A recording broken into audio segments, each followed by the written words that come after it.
तो दोस्तों स्वागत है आप सभी का हमारे चैनल की एक बिल्कुल ही नई वीडियो के अंदर, जहाँ पर आज की इस वीडियो के अंदर हम बात करने वाले हैं साउथ इंडस्ट्री की लेटेस्ट मूवी मिराई के बारे में। ये मिराई मूवी इंडिया में 12 सितंबर को रिलीज हुई है। और अगर बात करें इस मूवी की स्टोरी की, तो इस मूवी की स्टोरी हमारी माइथोलॉजी से जुड़ी है, जहाँ पर हमें ऐसे 9 ग्रंथों के बारे में बताया गया है जिन ग्रंथों के अंदर ऐसी पावर्स है कि अगर कोई उन्हें हासिल कर ले तो वो उससे इमोर्टल बन सकता है। लेकिन दोस्तों ये सारे ग्रंथ एग्जिस्टेंस में कैसे आए, इन्हें किसने क्रिएट किया और आखिरकार कौन इनका इस्तेमाल करके इमोर्टल बनना चाहता है, ये सारी चीजें हमें इस मूवी के अंदर दिखाई गई है। सो अगर आपको इन सारी चीजों के बारे में जानना है तो आज आप इस वीडियो को पूरा अंत तक जरूर देखना, क्योंकि आज की वीडियो के अंदर मैं आप सभी के लिए इसी मिराई मूवी की स्टोरी को डिटेल में एक्सप्लेन करने वाला हूँ, ताकि आप सभी घर बैठे इस पूरी मूवी की स्टोरी को जानकर एंजॉय कर सकें। सो दोस्तों वीडियो काफी बढ़िया है, इसलिए आप सब वीडियो को लाइक कर दीजिए, कमेंट्स के अंदर मिराई जरूर लिख दीजिए, और आप में से जिसने चैनल सब्सक्राइब नहीं किया वो जल्दी से चैनल को भी सब्सक्राइब कर लीजिए और सब्सक्राइब बटन के बगल वाले बेल आइकन को ऑल पर सेट कर लीजिए, ताकि आप हमारे चैनल की सारी लेटेस्ट वीडियो सबसे पहले देख सकें। बाकी आइए अब हम बिना किसी देरी के आज की इस कमाल की वीडियो को स्टार्ट करते हैं।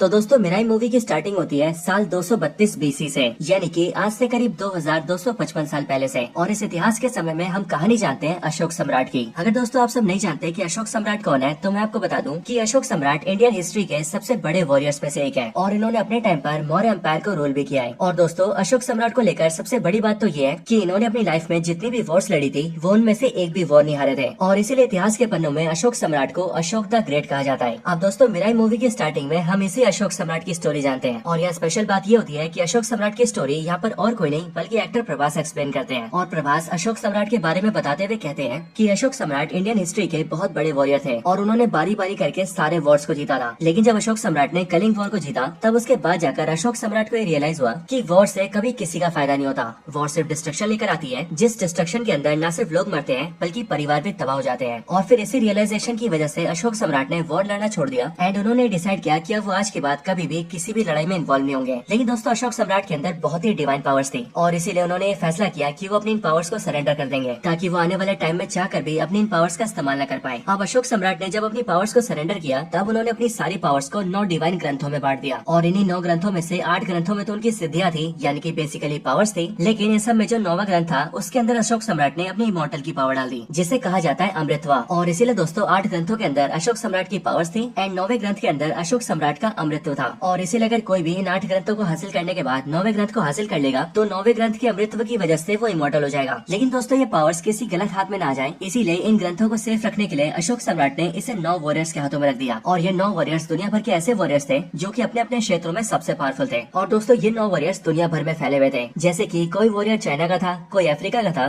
कोई यूरोप का था, और इसी तरह से सारे वॉरियर्स दुनिया के अलग अलग हिस्सों से थे। और फिर इन वॉरियर्स को ये कहा गया कि वो सबके सब इन ग्रंथों की प्रोटेक्शन करें। लेकिन दोस्तों 8 ग्रंथों के बाद जो 9वां ग्रंथ सौंपा गया था, वो किसी वॉरियर को नहीं सौंपा गया था, बल्कि उसे सौंपा गया था महर्षियों को। वो भी ऐसे महर्षि जिनके पास फ्यूचर देखने की पावर्स हो, ताकि अगर फ्यूचर में कभी उन पर प्रॉब्लम आए तो वो फ्यूचर में होने वाली घटनाओं को देखकर 9th बुक को पहले से ही सेव कर सके, और ऐसा करके वो सब 9वें ग्रंथ की प्रोटेक्शन कर सके। अब दोस्तों इसके बाद समय बीतता गया, जिन भी वॉरियर्स को ये सारे ग्रंथ दिए गए थे वो पीढ़ी दर पीढ़ी इसकी प्रोटेक्शन करते गए, और फिर इस तरह से चलते चलते उनकी 175 पीढ़ियां बीत गई। और फिर इसके बाद जाकर समय आया प्रेजेंट टाइम का। अब अगले सीन में हम ये देखते हैं कि ये प्रेजेंट टाइम साल 2000 का होता है, और इस साल 2000 के अंदर हम सीधा हिमालय में छुपे हुए एक आश्रम को देखते हैं, जिस आश्रम को दिखाकर हमें बताया जाता है कि इसी आश्रम के अंदर 9वें ग्रंथ को रखा गया है। इसके साथ ही इस टाइम पर इस पूरे आश्रम की जो हेड होती है उनका नाम होता है अंबिका, और इस टाइम पर इन्हीं अंबिका के अंदर ये पावर्स होती है कि वो फ्यूचर देख सकती है। अब दोस्तों अगले पल हमें देखते हैं कि अंबिका ध्यान में लीन हो जाती है, जिनके बाद ध्यान में रहकर उन्हें फ्यूचर दिखता है, जहाँ से देखकर वो ये पता करती है कि अब आने वाले कुछ सालों के बाद ही एक ऐसा इवल आदमी सामने आएगा जो कि न सिर्फ खुद में बहुत ज्यादा इवल और पावरफुल होगा, बल्कि वो इन सारे पावरफुल ग्रंथों के बारे में भी जानता होगा। और इसीलिए वो बारी बारी करके सारे पावरफुल ग्रंथों को हासिल कर लेगा, और उनकी प्रोटेक्शन करने वाले सारे वॉरियर्स को जान से मार देगा। और फिर 8 ग्रंथों को हासिल करने के बाद वो 9वें ग्रंथ पर भी हमला करेगा, और उसे हासिल करके अमर होने की कोशिश करेगा। अब फ्यूचर का ये सीन देखने के बाद ही अंबिका काफी ज्यादा डर जाती है, और इसीलिए वो डिसाइड करती है कि चाहे कुछ हो जाए उन्हें इसे रोकना ही होगा, क्योंकि अगर इस इवल इंसान को नहीं रोका गया तो ये न सिर्फ सारे ग्रंथों की पावर्स हासिल कर लेगा, बल्कि उसके बाद ये अमर होने के बाद पूरी दुनिया पर भी कब्जा कर लेगा और पूरी दुनिया को बर्बाद कर देगा। अब इसके बाद ही अंबिका दुनिया भर के 8 वॉरियर्स को बुलाती है, जिसके बाद जब वो 8 के 8 वॉरियर्स अंबिका के पास आते हैं, तब अंबिका उन्हें सारी स्टोरी बताते हुए उन्हें अलर्ट डिसाइड करती है कि वो सभी अपने ग्रंथों को लेकर और ज्यादा अलर्ट हो जाएं और सबसे बड़ी बात वो सारे के सारे वॉरियर्स एक साथ मिल जाएं ताकि फ्यूचर में जब भी वो इवल मैन उसके ऊपर अटैक करे तो वो सभी एक साथ मिलकर उसका सामना कर सके और उसे हरा सके। लेकिन दोस्तों यहाँ पर हम ये देखते हैं कि अंबिका की बात सुनने के बाद भी कोई वॉरियर तैयार नहीं होता है और ऐसा इसीलिए क्योंकि इन सारे वॉरियर्स को अपनी पावर्स का घमंड होता है एंड इन सभी को ऐसा लगता है कि चाहे कोई भी आ जाए वो इतने पावरफुल है कि वो उसे आराम से डिफीट कर सकते हैं और इसीलिए वो सारे वॉरियर्स बड़े घमंड के साथ अंबिका से कहते हैं कि हम सभी काफी पावरफुल वॉरियर्स हैं, साथ ही हमारे पास काफी सारे सोल्जर्स भी हैं और इसीलिए अगर कोई भी हमारे ग्रंथों पर अटैक करता है तो हम उसे बड़े आराम से खत्म कर देंगे। एंड फिर दोस्तों ये बोलने के बाद ही वो वॉरियर्स वापस से बढ़ जाते हैं और अपनी अपनी जगहों पर चले जाते हैं। अब अंबिका ही जानती थी कि ये सारे वॉरियर्स एक साथ नहीं आए हैं और इसीलिए हो ना हो जब भी वो इवल इंसान इन सब पर अटैक करेगा तब वो इनके अकेले होने की वजह से इन सब के ग्रंथ हासिल कर लेगा। लेकिन चाहे कुछ भी हो जाए अंबिका को ऐसा होने से रोकना ही होगा और फिर इसके लिए अंबिका ये डिसाइड करती है कि अब वो यहाँ से सीधा हिमालय जाएगी और हिमालय में कैलाश पर्वत पहुंचेगी और कैलाश पर्वत पहुंचने के बाद वो सीधा मिलेगी ऋषि अगस्त्य से। ऋषि अगस्त्य इंडियन मैथोलॉजी के बहुत बड़े महर्षि हैं और इस मूवी के हिसाब से वो लाखों सालों से जिंदा है और कैलाश पर्वत पर तप कर रहे हैं। एंड अंबिका ये डिसाइड करती है कि वो सीधा उनसे जाकर मिलेगी और उन्हीं से ये पूछेगी कि आखिरकार फ्यूचर में आने वाले इस प्रलय को कैसे रोका जा सकता है। अब इसके बाद अंबिका बिल्कुल ऐसे ही करती है और वो सीधा निकल जाती है कैलाश पर्वत के लिए ताकि वो कैलाश पर्वत पे चढ़ के ऋषि अगस्त्य से मिल सके। हालांकि दोस्तों यहाँ पर ध्यान देने वाली बात ये होती है कि इस टाइम पर अंबिका प्रेग्नेंट होती है, लेकिन प्रेग्नेंट होने के बाद भी वो रुकती नहीं है और वो अकेले किसी तरह से जद्दोजहद करते हुए सीधा कैलाश पर्वत पर चढ़ जाती है, वो भी हिमालय की पूरी बर्फों को पार करने के बाद। वहाँ ऊपर आने के बाद वो सीधा ऋषि अगस्त्य से मिलती है और उनसे मिलने के बाद वो पहले उन्हें सारी बात बताती है एंड फिर वो उनसे कहती है कि जब फ्यूचर में वो इवल मैन उन सब पर हमला करने आएगा और इमोर्टल होने की कोशिश करेगा तो तब वो पूरी दुनिया को उसके कहर से कैसे बचा सकती है। इस बात को सुनकर ऋषि अगस्त्य उससे कहते हैं कि भविष्य में आने वाले उस इवल इंसान को रोकने का रास्ता सिर्फ अंबिका के पास है और अंबिका ही उसे रोक सकती है। अब असल में ऐसा करने के लिए अंबिका को एक बहुत ही बड़ा त्याग देना पड़ेगा, एक ऐसा त्याग जो कि अंबिका के लिए महात्याग होगा, क्योंकि इससे बड़ा त्याग अंबिका के लिए कुछ भी नहीं है। अंबिका इस त्याग के लिए तैयार हो जाती है और वो पूछती है कि आखिरकार उसे क्या त्याग करना है, जिस पर ऋषि अगस्त्य उससे कहते हैं कि उसे और कुछ नहीं बल्कि अपना बेटा त्याग करना होगा, वही बेटा जो कि इस टाइम पर उसकी कोख में पल रहा है। ऋषि अगस्त्य अंबिका से कहते हैं कि असल में तुम्हारा बेटा कोई खास आदमी नहीं है, उसके अंदर एक्चुअली में बहुत सारी डिवाइन पावर्स हैं और वो भी इसीलिए क्योंकि वो तुम्हारा बेटा है। अंबिका तुम एक योद्धा हो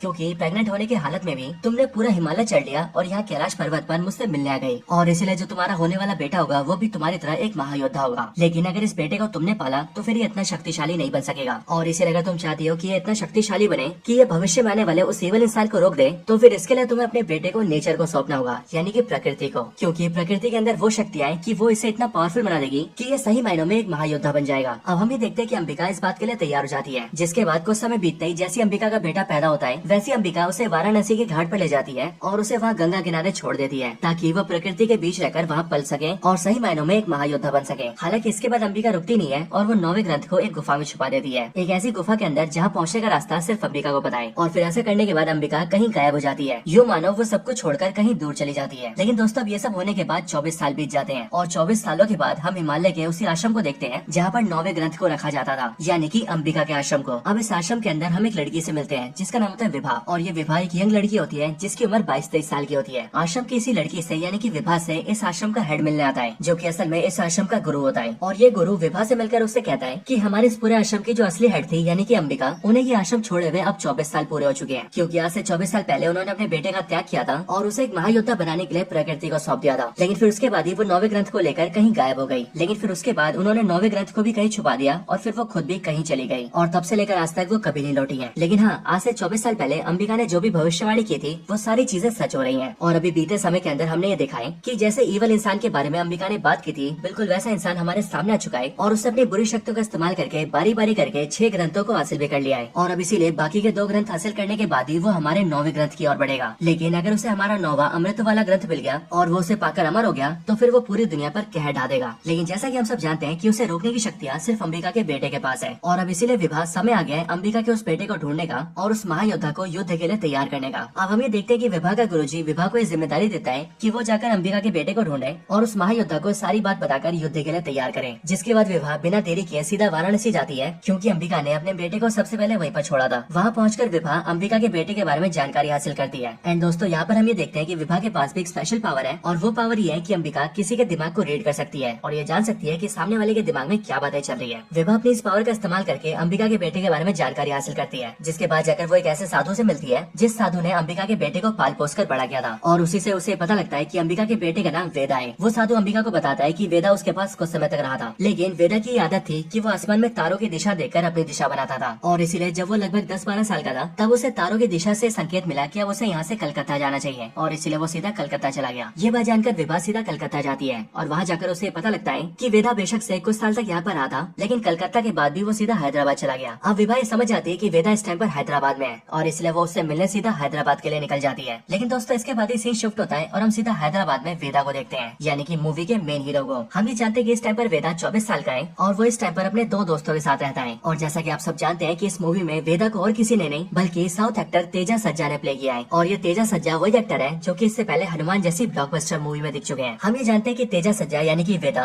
अपने दोनों दोस्तों के साथ मिलकर छोटे मोटे काम करता है, जैसे कि जो भी महंगी चीजें होती है, जैसे कि महंगी घड़ियां, महंगे जूते और महंगे कपड़े, वो इन सारी चीजों की फर्स्ट कॉपी तैयार करते हैं और उन्हें सस्ते में बेच देते हैं और इन सारी चीजों से उन्हें थोड़े बहुत पैसे मिल जाते हैं जिससे उनका गुजारा चलता है। लेकिन दोस्तों इसके साथ हम ये भी जानते हैं कि वेदा काफी अच्छा इंसान है और इसीलिए जाने अनजाने में सही वो काफी लोगों की मदद भी करता है। अब यहाँ पर हम एक ऐसी गैंग को देखते हैं जो कि गांजा सप्लाई करती है, लेकिन वेदा को जब उनके बारे में पता लगता है तब वेदा उनके सारे गांजे को जला देता है। लेकिन उस वजह से वेदा और उसके दोस्तों की उस गैंग से लड़ाई हो जाती है। बट इन सब के बीच ही पुलिस वहाँ पर आती है और वो सभी को पकड़ के पुलिस थाने में बंद कर देती है। हालांकि उस टाइम पर ही विभा भी वहाँ पर पहुँचती है और इसलिए वो वेदा के पीछे सीधा थाने जाती है और वेदा और उसके दोस्तों को पुलिस स्टेशन से बाहर निकलवा लेती है। इसके बाद विभा वेदा से मिलकर उसे सारी कहानी समझाती है और वो उसे ये भी बताती है कि वो असल में एक महायोद्धा है। लेकिन दोस्तों हम ये देखते हैं कि वेदा इस बात को काफी हंसी मजाक से लेता है और वो विभा की किसी भी बात को सीरियसली नहीं लेता। बट दोस्तों इस चीज को समझाने के लिए विभा वेदा को कई सारी चीजें दिखाती है और वो उसे बताती है कि वेदा बेशक से बुरे काम भी करना चाहे लेकिन तभी उससे अच्छे काम ही होते हैं और वो भी इसीलिए क्योंकि वेदा को किसी खास मकसद के लिए चुना गया है। अब वेदा विभा की इस बात को भी नहीं मानता है और वो उससे कहता है कि वो सिर्फ बुरे काम करता है, अच्छे काम करना उसकी डिक्शनरी में नहीं है। एंड इस बात को साबित करने के लिए वो विभा को अपने दोस्तों के साथ एक गाड़ी के पास ले जाता है एंड वो विभा से कहता है कि अभी वो इस गाड़ी को चोरी करेगा और देखना चोरी करना एक बुरी चीज होती है, इसलिए वो सिर्फ बुरे काम करेगा और उसके भाग्य में कोई अच्छा काम नहीं लिखा है। अब ये चीज बोलकर वेदा अपने दोस्तों के साथ उस गाड़ी को चोरी कर लेता है। लेकिन चोरी करने के बाद जैसे वो गाड़ी को थोड़ी दूर लेकर जाता है वैसे उसे गाड़ी के अंदर से किसी की आवाज आने लगती है एंड फिर इसीलिए वो जैसी गाड़ी की डिक्की खोलता है वैसे वही देखता है कि उस गाड़ी की डिक्की के अंदर 2 छोटी बच्चियां होती है। और एक्चुअली में वेदा ने जिस आदमी से इस गाड़ी को चुराया होता है वो एक्चुअल में किडनैपर होता है जो कि इन दोनों बच्चियों को किडनैप करके ले जा रहा होता है और इसलिए यहाँ पर इन बच्चों को देखकर वेदा ने फ्री करता है एंड इन्हें इनके घर भेज देता है। अब ये चीज दिखाकर विभा उसे बताती है कि देखा इस बुरी चीज में भी एक अच्छाई छुपी थी और इसीलिए दोस्तों वेदा को भी इस बात का रियलाइजेशन होने लगता है कि शायद से विभा जो भी कह रही है वो सही कह रही है। हालांकि अब इन सब के बाद ही विभा उसे एक हैंड साइन बनवाती है और उस हैंड साइन को अपने सर पर लगाने के लिए कहती है, जिसके बाद वेदा जैसे उस हैंड साइन को अपने सर पर लगाता है वैसे ही उसे अपने सारे पास्ट की मेमोरीज याद आ जाती है और ये उस टाइम की मेमोरीज होती है जिस टाइम पर वेदा अपनी मदर के पेट में था। ये सारी चीजें देखकर वेदा अपनी मदर को याद करता है और वो उनकी कही हुई सारी बातें भी याद कर लेता है, जिसके बाद ही वेदा को अपने बारे में सारी सच्चाई पता लग जाती है। और फिर इसलिए दोस्तों विभा वेदा से ये कहती है कि अब अगर ये सारी चीजें जानने के बाद वेदा तैयार हो तो अब वो उसके साथ चल सकता है। और फिर ये चीज बोलकर विभा वहाँ से चली जाती है और अपने पास के होटल रूम में चली जाती है, उसी होटल रूम में जहाँ पर विभा स्टे कर रही थी। हालांकि दोस्तों इसी टाइम पर दूसरी तरफ हम मूवी के मेन विलन से मिलते हैं, यानी कि उसी इविल इंसान से जिसके बारे में अंबिका ने सबको अलर्ट किया था। हमें पता लगता है कि इस इविल इंसान का नाम है महावीर लामा और इसे इस मूवी के अंदर प्ले किया है एक्टर मंजू मनोज ने, जो कि साउथ के एक्टर हैं। ये महावीर लामा काफी ज्यादा इवल और काफी ज्यादा पावरफुल होता है और ये अब तक 6 वॉरियर्स तक पहुंचकर उनसे ग्रंथ हासिल कर चुका है और उन सारे वॉरियर्स को जान से मार चुका है। और अब इसीलिए सब के बाद ये पहुंचता है सीधा 7वें ग्रंथ के पास। हम ये जानते हैं कि ये 7वां ग्रंथ जापान के अंदर है और जापान का एक पावरफुल निंजा वॉरियर इस टाइम पर इसकी प्रोडक्शन करता है। और सिर्फ ये नहीं बल्कि इस पावरफुल निंजा वॉरियर के पास काफी सारे पावरफुल सोल्जर्स भी हैं। अब महावीर लामा इसके पास 7वें ग्रंथ को हासिल करने पहुंचता है, जिसके रिस्पॉन्स में उस निंजा वॉरियर की महावीर लामा से फाइट होती है। बट इस फाइट के अंदर हमें देखते हैं कि महावीर लामा न सिर्फ इस निंजा वॉरियर के सारे सोल्जर्स को मार देता है बल्कि वो इस निंजा वॉरियर को भी खत्म कर देता है और फिर वो बड़े आराम से 7वें ग्रंथ की ताकत भी हासिल कर लेता है एंड फिर वो निकल जाता है सीधा 8वें ग्रंथ को हासिल करने। आगे हम ये जानते हैं कि इस टाइम पर 8वां ग्रंथ मोरक्को में है, जो मोरक्को एक अफ्रीकन कंट्री है और यहाँ पर एक पावरफुल अफ्रीकन सोल्जर इस ग्रंथ की प्रोटेक्शन करता है। लेकिन महावीर लामा इसके पास भी पहुंचकर इसे डिफीट कर देता है और इस वॉरियर के साथ साथ इसके सारे सोल्जर्स को भी खत्म कर देता है एंड फिर इसके बाद वो 8वें ग्रंथ की ताकत भी हासिल कर लेता है और अब इसीलिए बाकी रह जाता है तो सिर्फ 9वां ग्रंथ। लेकिन उस 9वें ग्रंथ को इस टाइम पर अंबिका ने कहीं पर छुपाया हुआ है, एक ऐसी जगह पर जहाँ के बारे में अंबिका के बारे में और कोई नहीं जानता है। अब हालांकि दोस्तों इसके बाद ही हम महावीर लामा की एक गर्लफ्रेंड के बारे में जानते हैं, जो कि उसकी गर्लफ्रेंड कम एंड उसके काम में उसकी साथी ज्यादा होती है एंड उसका नाम होता है यूका। ये लड़की भी काफी ज्यादा फाइट में एक्सपर्ट होती है और ये इतनी ज्यादा ट्रेंड होती है कि अकेले 100-200 इंसानों को आराम से खत्म कर सकती है। हम ये जानते हैं कि ये महावीर लामा के कहने पर 10 साल से किसी आश्रम में छुप कर रह रही थी और वहाँ पर वो एक स्टूडेंट के तौर पर रह रही थी और वहाँ पर उसका मकसद सिर्फ यही था कि वो 9वें ग्रंथ के आश्रम को ढूंढ सके। और इसीलिए जैसे उसे 9वें ग्रंथ के आश्रम की लोकेशन मिलती है वैसे ही वो अपने आश्रम के गुरु को जान से मार देती है और सीधा निकल जाती है हिमालय में बसे 9वें ग्रंथ के आश्रम के पास। अब 9वें ग्रंथ के आश्रम के अंदर आने के बाद वो सीधा इस आश्रम के गुरु से मिलती है, यानी कि वही गुरु जो कि विभा का गुरु है। इस गुरु से मिलकर यूका उससे पूछती है कि आखिरकार 9वां ग्रंथ कहाँ पर रखा है, बट एज ऑफ कोर्स ये गुरु उसे कुछ भी नहीं बताता है। लेकिन दोस्तों इसी टाइम पर हम ये देखते हैं कि इस गुरु के पास एक कबूतर उड़ के आता है और ये कबूतर इस टाइम पर उसके पास विभा ने भेजा होता है और इस कबूतर के साथ एक चिट्ठी होती है, जिस चिट्ठी के अंदर विभा ने लिखा था कि उसने योद्धा को ढूंढ लिया है और इसलिए वो योद्धा के साथ जल्दी आ रही है। लेकिन दोस्तों क्योंकि यहाँ पर युका होती है, इसलिए वो उस कबूतर को पकड़ के चिट्ठी को पढ़ लेती है और फिर इसके लिए वो सबसे पहले विभा के गुरु को जान से मार देती है। एंड देन उसके बाद वो उस कबूतर के पैर में एक ट्रैकर लगा देती है और उसे फिर से विभा के पास उड़ा देती है। इसके बाद युका अपने साथियों के साथ मिलकर उस कबूतर को ट्रैक करती है ताकि उसे ट्रैक करते हुए वो सीधा विभा के पास पहुंच जाए। और ये सब इसीलिए क्योंकि युका को ऐसा लगता है कि शायद से विभा ग्रंथ के बारे में जानती है। अब कबूतर को ट्रैक करते करते युका सीधा उसी होटल के पास पहुंच जाती है जिस होटल के अंदर इस टाइम पर विभा रह रही है और युका वहाँ पर पहुंचकर मारकाट करने लगती है और विभा को ढूंढने लगती है। लेकिन दोस्तों विभा किसी तरह से बचते बचाते जल्दी से वेदा के पास पहुंच जाती है। लेकिन उसके ठीक बाद ही युका भी वहाँ पर पहुंचती है और वो वेदा से विभा को मांगती है। लेकिन ये देखकर वेदा विभा की प्रोटेक्शन करता है और वो युका से फाइट करता है ताकि वो विभा को बचा सके। लेकिन क्योंकि दोस्तों इस टाइम पर वेदा की सारी पावर्स अनलॉक नहीं होती, इसलिए युका उसे बड़े आराम से डिफीट कर देती है और उसे जान से मारने लगती है। लेकिन ये देखकर विभा उसे बचाने की कोशिश करती है और वो युका से कहती है कि अगर उसने वेदा को जान से मारा तो वो खुद के हाथ काट कर जान ले लेगी और अगर ऐसा हुआ तो फिर वो 9वें ग्रंथ तक कभी नहीं पहुंच पाएगी। अब ये सुनकर जो युका होती है वो वेदा की जान छोड़ देती है और वो विभा को पकड़कर अपने साथ ले जाती है ताकि वो उसके जरिए 9वें ग्रंथ के बारे में जान सके। लेकिन एज ऑफ कोर्स विभा भी 9वें ग्रंथ के बारे में नहीं जानती थी,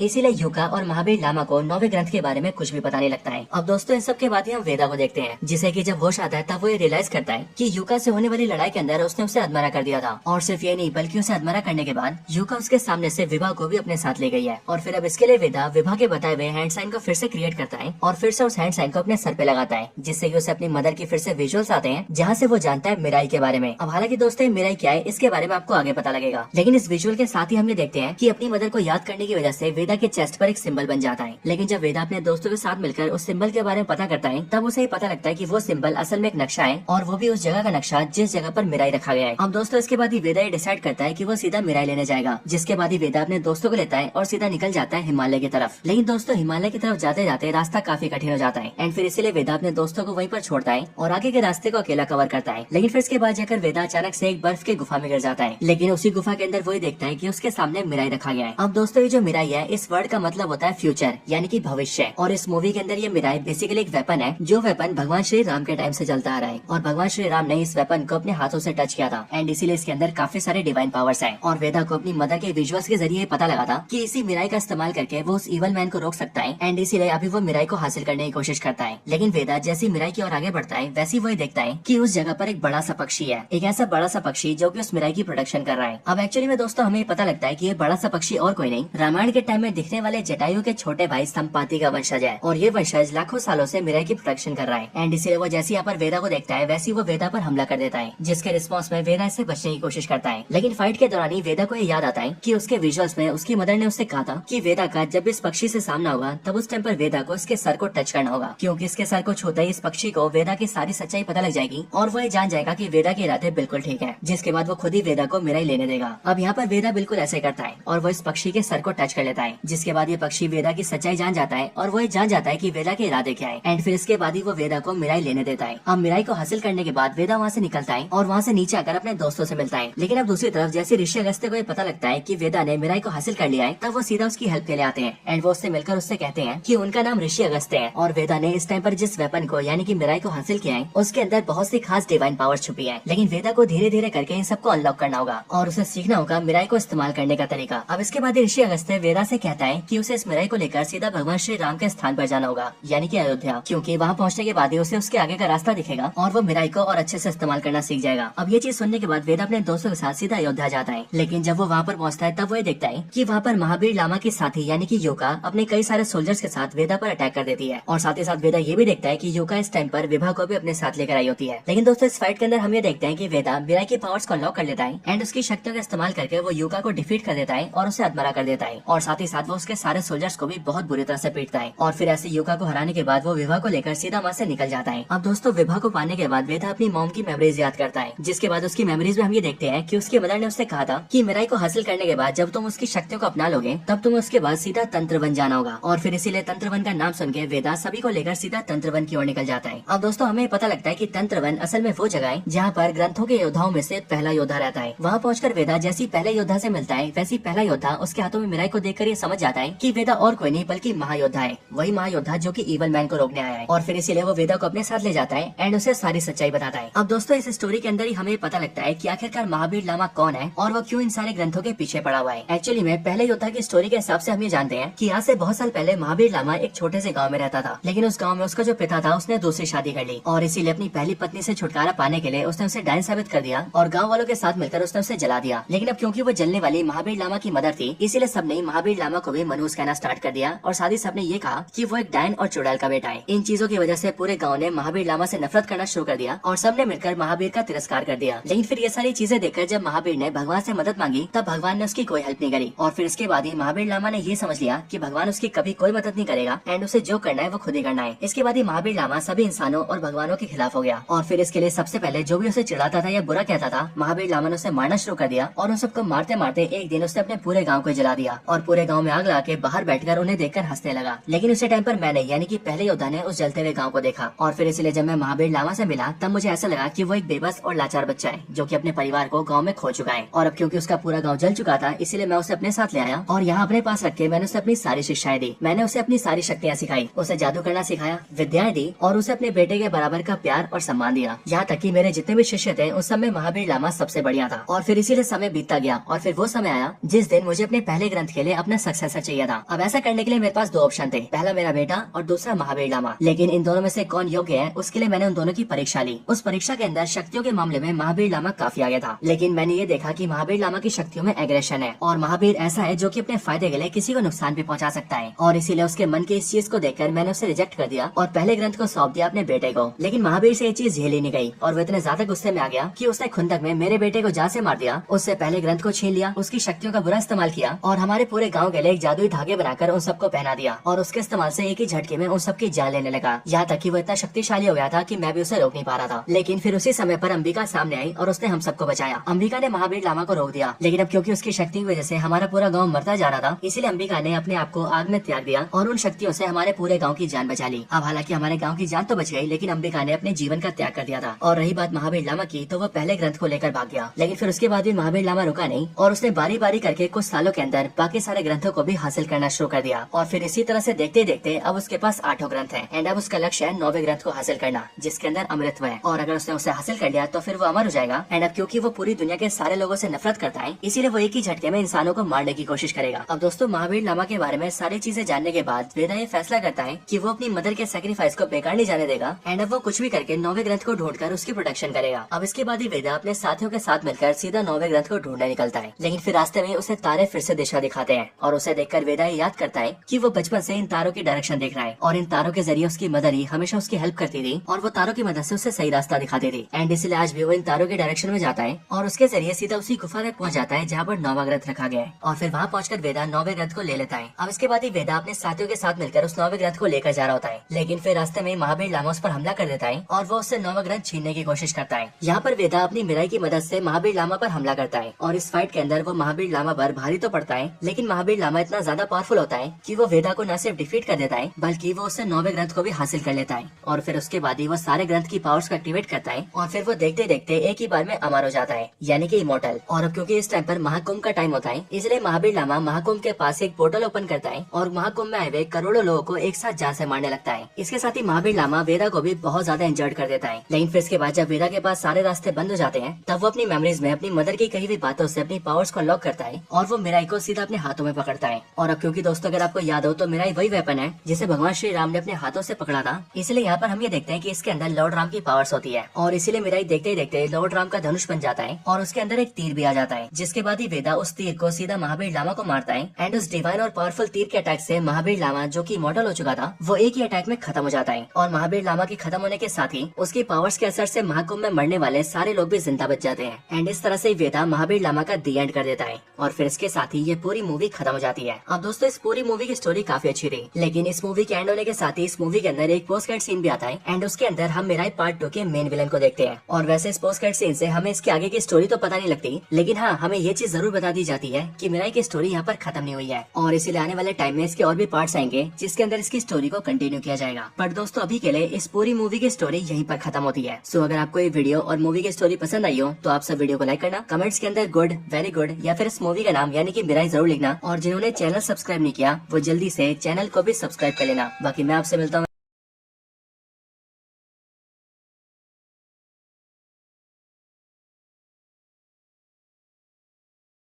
किसी और बेहतरीन वीडियो में। तब तक के लिए गुड बाय।